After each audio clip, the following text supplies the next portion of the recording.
আসন্ন শারদীয় উৎসব দুর্গাপূজাকে ঘিরে নেত্রকোনা জেলায় প্রস্তুত ৫ শতাধিক পূজা মণ্ডপ। গত বছরের তুলনায় মণ্ডপ বেড়েছে ৪৯টি। উৎসব নির্বিঘ্ন করতে ৩ স্তরের নিরাপত্তা বলয়ে প্রস্তুতি নিয়েছে আইন শৃঙ্খলা বাহিনী। এবার সংখ্যাহীন থাকায় পূজা মণ্ডপের সংখ্যাও বাড়ছে বলে দাবি হিন্দু নেতাদের।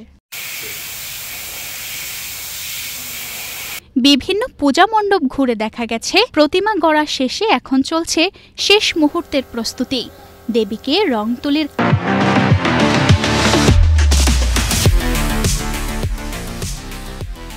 আচরে রাঙাচ্ছেন প্রতিমা কারিগররা। মহালয়ার মাধ্যমে দেবী দুর্গার আগমন ঘটেছে। ষষ্ঠী পর্যন্ত চলবে সাজসজ্জা।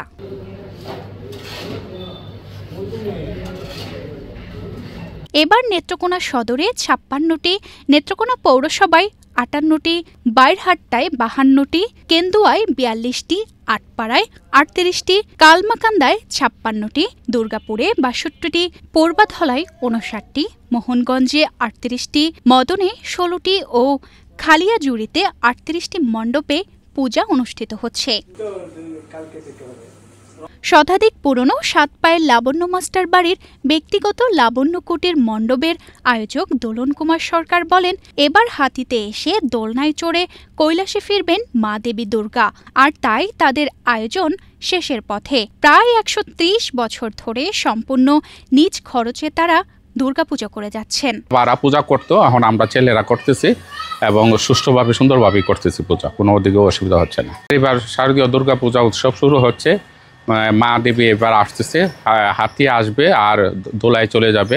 আমাদের বাসা পূজা প্রায় ১২০-৩০ বছর করে পূজা হচ্ছে দুর্গোৎসব, এবং আমাদের যাবতীয় পূজার যা ব্যক্তিগত খরচ হয় সবে আমাদের নিজেরা ব্যক্তিগতভাবে বহন করি এবং চাঁদা তোদা তুলি না এবং সরকার থেকে অর্থ নেই না। প্রতিটি মণ্ডপেই দিনরাত চলছে শেষ মুহূর্তের প্রস্তুতি। সব হিন্দু সংগঠন এক হয়ে পূজা করার আহ্বান জানিয়েছেন সার্বজনীন মন্দিরের আয়োজক।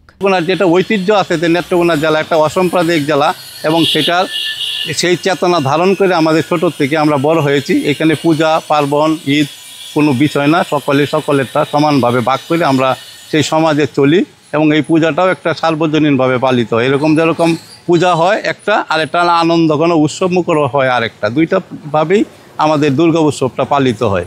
গত বছর দেশের পরিবর্তিত পরিস্থিতির জন্য নেত্রকোনায় জাঁকজমকে কিছুটা কমতি থাকলেও এবার তার পরিপূর্ণতা পাবে।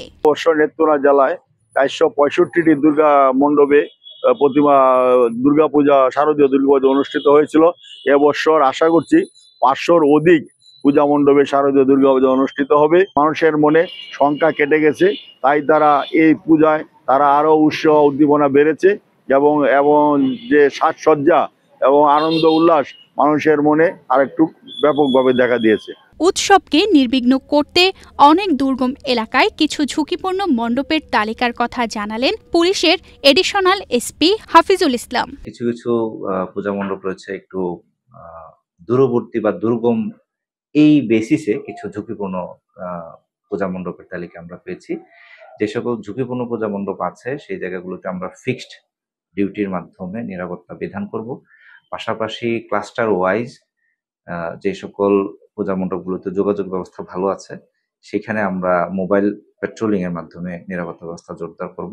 তানজিদা রহমান, ইনায়া, বাংলাদেশ প্রতিদিন।